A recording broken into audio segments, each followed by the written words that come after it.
اور پہلے جو ہے وہ میں نے لاسٹ وینسڈے دیکھا تھا خواب میں کہ میں نے صبح مارننگ کے وقت جب میں تین کھجوریں تھیں جو میرے قمیض پہ چپکی ہوئی تھی، جی اور اس کے بعد جب مطلب کہ اس کے بعد فوراً ہی میری آنکھ کھل گئی نماز کے لیے. جی جی دوسرے دن پھر میری ایک اور خواب آئی ہے کہ میں گراس دیکھتی ہوں چھوٹی چھوٹی اور کہیں بڑی. جی جی اور تیسرا میرا تیسری جو ہے وہ میری باڈی میں پین ہوتی ہے، مسل پین. وہ کبھی باڈی کے ایک حصے میں ہوتی ہے، کبھی دوسرے حصے میں ہوتی ہے. کچھ عرصہ کے بعد ہوتی تھوڑی دیر کے لیے، 1-2 سیکنڈ کے لیے ہوتی ہے اور پھر فنش ہو جاتی ہے. بس میرے یہ چیزیں. اچھا جی، بہت بہت شکریہ رضوانہ. جی جہاں حضرت. تک پہلے خواب کا تعلق ہے، اس کا مطلب آپ کے رزق حلال میں اضافہ ہوگا، لیکن وہ رزق بڑی تنگی کے ساتھ مشکل سے آپ کو ملے گا، کہ آپ کو ذرا تھوڑی سی محنت کرنی پڑے گی، پھر آپ کو وہ رزق حلال کی آسانی مہیا ہو جائے گی. باقی آپ کے بدن کی تکلیف کا جو معاملہ ہے، اس کے لیے کلونجی کے تیل پہ آپ سورۃ علم نشرح 17 مرتبہ دم کر کے 1 کپ گرم دودھ میں 1 چمچ ملا کے پیا کریں. یہ 17 دن پی لیں، انشاءاللہ آپ کی جسم کی تکلیف دور ہو جائے گی. اور دوسرا کیا خواب تھا ان کا؟ وہ تھا جی گھاس، چھوٹی اور بڑی گھاس انہوں نے خواب میں دیکھی. چھوٹی بڑی گھاس آپ نے جو دیکھی ہے، اس کا مطلب ہے کہ آپ کی زندگی آسان ہوگی. یہ پہلے خواب سے ریلیٹ ہے کہ آپ کو مالی خوشحالی ہوگی ذرا مشکل کے ساتھ، اور پھر اس کے بعد جو ہے آپ انشاءاللہ خوشحال زندگی گزاریں گے، آپ کی تنگی دفع ہو جائے گی. اچھا حضرت، ناظرین کی آسانی کے لیے یہاں اکثر کلونجی کو لوگ نہیں سمجھتے، تو یہ بلیک سیڈ یہاں وہ کلونجی بلیک سیڈ ہی ہے جی نا؟ بلیک سیڈ جی. اچھا حضرت، کالر ہیں محمد یوسف صاحب ہیں بروکلن سے. جی یوسف صاحب السلام علیکم. السلام علیکم جی، میں یہاں بروکلن نیو یارک سے بات کر رہا ہوں. جی جی فرمائیے. پروگرام بہت اچھا ہے اور میں اسے ریگولرلی دیکھتا ہوں. جی جی میری 2 باتیں ہیں. ایک تو یہ کہ اس پروگرام کا نام آپ نے رکھا ہے غیب کی باتیں. جی جی تو غیب کا علم تو صرف اللہ تعالیٰ کو. جی بالکل بے شک. دوسری میں نے ایک خواب پوچھنی تھی. میری وائف کو ان کے والد صاحب فوت ہو گئے ہیں. وہ انہیں خواب میں آیا، انہوں نے کہا بیٹا آپ پریشان نہ رہنا، میں یہاں بڑی اچھی جگہ پہ ہوں اور یہاں پہ سب لوگ نوجوان ہیں. اچھا تو یہ 2 باتیں.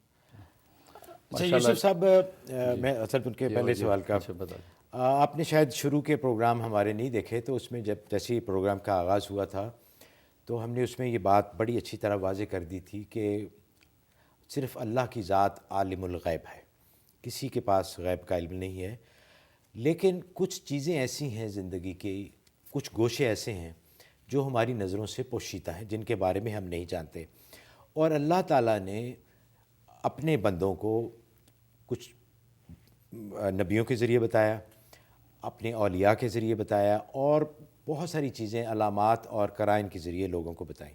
ہم صرف ان باتوں کے بارے میں آپ کی خدمت میں حاضر ہوتے ہیں اور ان باتوں کا ذکر کرتے ہیں کہ کچھ چیزیں ایسی ہیں جو ہماری سمجھ میں نہیں آتی اور ہم سے پوشیدہ ہیں. نعوذ باللہ ہم نے کبھی بھی عالم الغیب ہونے کا دعویٰ نہیں کیا اور نہ انشاءاللہ کبھی کریں گے، کیونکہ اللہ کی ذات ہی ہے جو عالم الغیب ہے. لیکن جیسے کہ اللہ نے خود فرمایا ہے کہ وَلَا يُحِيطُونَ بِشَيْءٍ مِّنْ عِلْمِهِ إِلَّا بِمَا شَاءَ، کہ اللہ کے علم کا کوئی احاطہ نہیں کر سکتا لیکن جسے اللہ چاہے.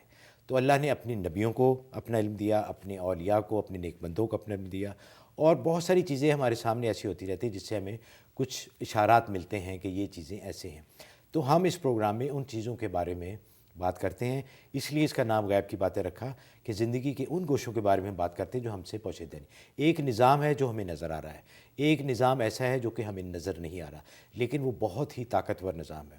حضرت جو فرماتے ہیں، آپ کو جو وظائف بتاتے ہیں یا دعائیں بتاتے ہیں، ان وظائف کے پڑھنے سے، اللہ کے کلام کے پڑھنے سے، وہ دوسرا نظام جو ہمیں نظر نہیں آتا وہ حرکت میں آتا ہے اور آپ کو اس سے مدد ملتی ہے. تو دوسرا رہا ان کا خواب حضرت. جی خواب بہت اچھا ہے. اس میں اشارہ اس بات کی طرف ہے کہ ان کے والد جو ہے الحمدللہ وہ اچھی حال میں ہیں، ان کی بخشش ہے، اور جو حالات ان کے بتائیں نوجوان ہیں، ظاہر ہے کہ جنت میں جو ہے وہ لوگ نوجوان ہی ہوں گے، تو ان کے جنتی ہونے کا اشارہ ہے. تو ان کے لیے اثار ثواب کرتے رہیں اور دعا خیر کرتے رہیں، بہت مبارک ہے.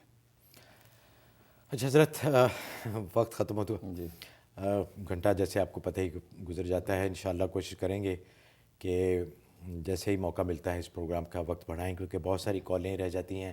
اس دفعہ تو بہت ساری ای میلز بھی رہ گئیں. اس سے ناظرین آپ بالکل ڈسکریج نہ ہوئیے گا، آپ اپنی ای میلز بھیجتے رہیں. ہم انشاءاللہ جن ای میلز کا جواب ہم اس پروگرام میں نہیں دے سکے وہ بذریعہ ای میل آپ کو انشاءاللہ ان کا جواب مل جائے گا۔ تو پروگرام کا وقت ختم ہو جاتا ہے۔ محمود اوان اور ہمارے معزز مہمان گرامی حضرت مولانا منیر احمد اخون کو اجازت دیجیے۔ سبحان ربک رب العزت عما یصفون وسلام علی المرسلین والحمد للہ رب العالمین۔